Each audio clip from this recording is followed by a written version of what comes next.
Hello! Happy post-Gen Con.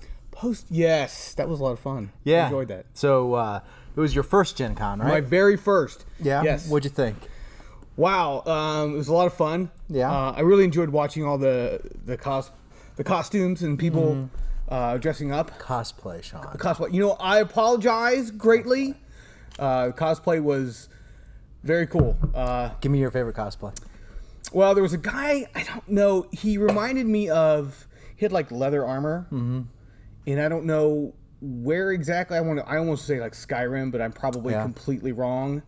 But it was really neat. Oh, that's cool. I saw a guy walk around and he looked like David Bowie from Labyrinth. Got the hair? Yeah, he had the hair, he had the crystal ball, you know? You do that whole little thing. Don't you do that? Right? You do that, right? Like when you're sitting in the office? You do the crystal ball thing? When I'm alone. Okay. So what we wanted to do is we wanted to show you our Gen Con haul. Yes. Not as much as a haul as I think some other people might show like on Facebook and whatnot, but we still had a happy good time.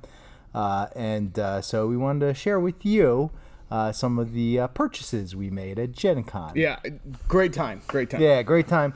Wasn't quite as many people this year, for reasonable, we all know why. I still thought there was a lot of people there. But there was a lot of people, but still it was, probably about 50% of what typical Gen Con would look like. But still, it was a great time. It was nice because you could still actually kind of walk the halls, and you weren't necessarily knocking into everybody.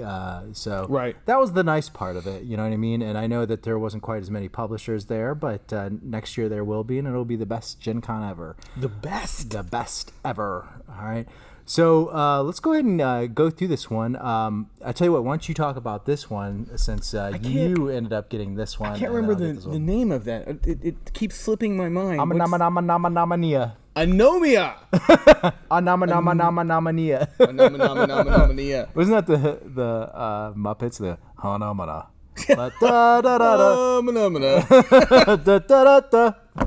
This is a great little game. What kind of game is it? It is a word association game. So I like to associate with word games. They're classy. I like a touch of class. A touch of class. Oh, I like how you bring the first one you bring out is body part, right? That's real classy. Hey, super classy. All right. We'll check the next one, which is Hold on. This is the first one that Sean gets out. Body part. Body part. Hand. Head. Leg. Yeah, what are you thinking? Gosh, you got a dirty mind. Whoa. Oh, and you got this sign too. Yep. I got it signed because the guy was super nice. Super nice guy. Yeah, I met this gentleman as well, and he should be really proud of this game. It says here, Men's a Select. It means I can't play it then. Yeah, I know. We have the troubles. But the troubles. But this is a lot of fun. We actually played this as a group just a couple days ago and had a grand old time playing this. So it's like a body part. Party game. Talks about when you match the symbols, then you have to read your opponent's card. So my card, if this was my opponent, it would be the orchestral. What he said, instrument, and I'd have to come up with it. So and you'd be like, French horn. I might bassoon. Bassoon, if you will. So does a triangle count? They play the triangle. That's a mean ding, triangle. Ding, ding, ding, ding, ding, ding, ding, ding, ding. The only thing I know about the triangle is that it's time for dinner. It's got 3 points. Like, oh man, the meatloaf is done. Wow. Why'd you the pot roast. There it is. The pot roast. The pot roast is done. Yes. Here, take your body part. But it's a great game. And great game. And you find yourself staring at a card. Yeah. I actually can't suggest that game enough. On Amazon, if you want to have a fun party game, that's it. And actually, you can. You really do use your mind with that game, so it's a lot of fun. So I have a hard time with it. I have trouble. All right, moving on.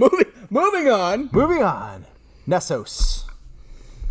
So Nessos, we haven't opened this one yet, but I did get to play it when I was at Gen Con with our friends at ILO at the booth, and they have a series of smaller games, smaller format games that this was in. I think they're promoting, I think, about 4 or 5 of them there, and they had a fun ninja one that you and I played. That I won at. Yeah, you wish. In fact, that one you're kind of trying to arrange ninjas. There's a bunch of different things to do with it, but you arrange ninjas on your hand. And I did all of them. Dude, right? I crushed it. Hold on. So I put all these ninjas, these little ninja meeples on my hand. And I'm done. I'm like, I'm done. And the guy was like, oh, you did it wrong. You got to put them up on their feet. Hey. I'm like, well, you watched me do this. For the better part of 5 minutes, you watched me make this mistake. And at the end, he goes, do it the other way. It's subjective. That game was fun though. It was fun. The front of it looked kind of like a Ninjago box. It did. Or something. I don't remember the name of it. Ninja Kick or Ninja Skills. Ninja Skills. Ooh, wow. This is a game that I did take the plunge on, and it's a bluffing game. It says Greek bluffing, Greek deduction and bluffing game. It's kind of got this Greek mythology look to it with Pegasus and the Hydra action or whatever that is, and then so. Anyways, when I was playing this, what was cool about this and what kind of drew me to this game was a very kind of simple bluffing mechanic. All you're trying to do is, I think you get accumulation of 30 points in front of you, but there's really only one decision that you're making with this is you're sliding the card across, and you have to tell them the truth, right, of what the number is. So so it could be a number 1, a number 2, a number 3, a number 4, so on and so forth. Unless it's one of the wild cards, and then you can say whatever it is. You would lie? You could tell a little fibber. No. A bluff, if you will. A bluff. Well, that makes it sound much better. And then all you have to decide is whether or not you'll take it. So I could say, hey, here's a 7. Would you like to keep it? Is it face down? Face down. So you can't see so then the you 7. decide whether or not you want to keep the 7 or not.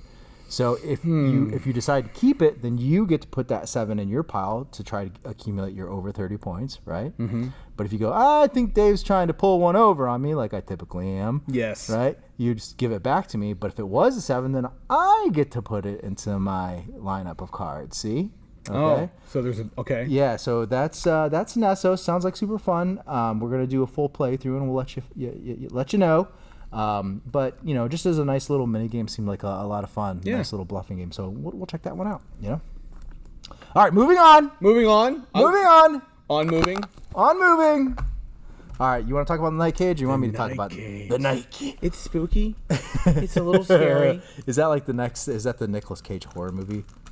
The Night Cage. Oh wow. What was the movie that he was in with all the bees? The Happening? No. It was like a really, really bad movie, and he's got all these bees in this helmet. Bees in a helmet? Yeah. Wow, no, I have no idea. He's been in some whacked out movies. Dude, all right, best Nicolas Cage movie. Best Nicolas Cage movie for Cheese Factor? Oh, not for cheese, just best Nicolas Cage movie. Wow. The Rock. The Rock is good. That or Con Air. Sorry, Con Air. I really like Con Air. I really like Raising Arizona. That movie just cracks me up. Oh, he looks really good in that movie. Oh, he's very funny in that movie.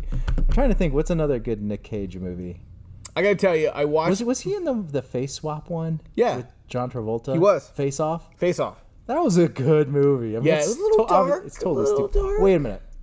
National Treasure. Absolutely, National Treasure. National Treasure is a great flick. It's a great flick. But he's been in a lot of whacked out movies, though. Did you see the one where he's like a vampire, or he thinks he's a vampire? Yeah. So he gets bit. He thinks he's a vampire, but it's unclear in the movie whether he actually is or not, and he starts just going full on Nick Cage whacked out. Wow. No. Okay. I think it's called Vampire's Kiss or something. But anyways, yeah, I'm not suggesting you watch it, so let me preference this. Maybe not. All right, so the Night Nick Cage. Yeah. I really like this game. I like the game because I love the theming. Yeah, it's got a really cool dark theming. Yeah, and the tile mechanism for once you move away, like the rim of light that's cast by the candle, once you move out of that, then the tile goes away. So your board is constantly changing. So you couldn't go, I'm going to walk 3 spaces and then walk back.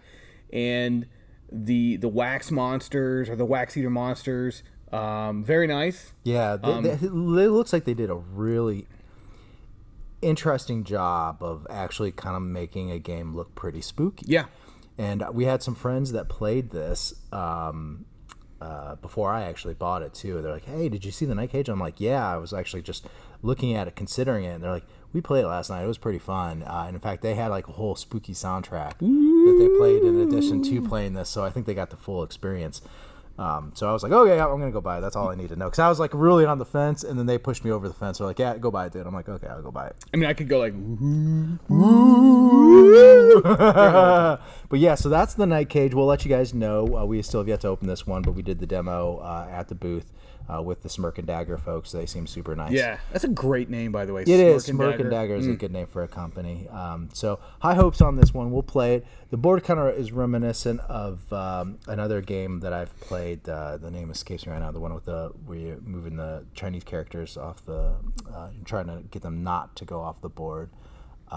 Name escapes me. Doesn't matter. Okay. But yeah, it looks super fun. Super fun. The Night Cage. Night Cage. Not Nicholas Cage. Not the Nick Cage. All right, so also I'm going to show you these. We did get these for our little D&D situation. I'm always like, man, I hope I get to play more D&D. And I've got all the stuff to play more in We D&D. do. We really just need to enjoy it. play Yeah. more D&D. We did just recently. We did.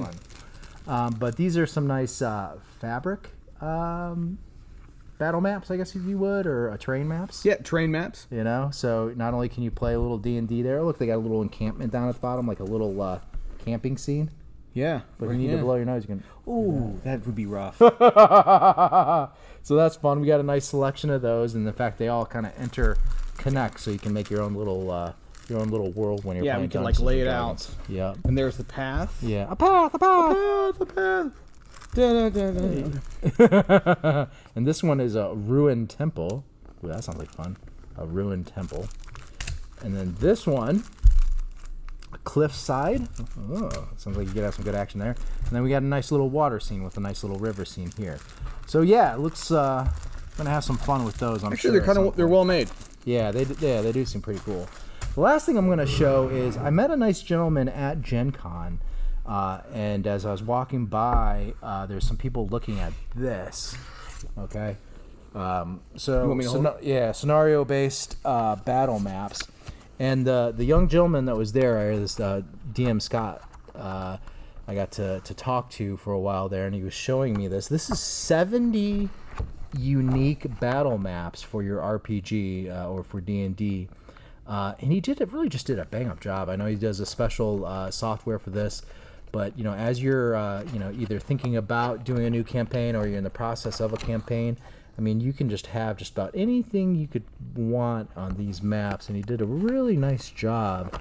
And the one thing that I want to point out is he actually did a little game that you can find on all of these maps. There's a little raven on each one, so he actually included a little game.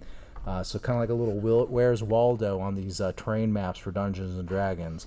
I'm not sure where the guy is on this one, but just kind of like a fun little Easter egg doodad thing that this gentleman did, and he was a really nice guy.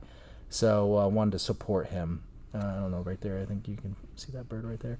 But very nice. But yeah, so that's our Gen Con haul. A lot of fun. A little bit more, I guess, of a tame Gen Con than years previous, but still a lot of fun.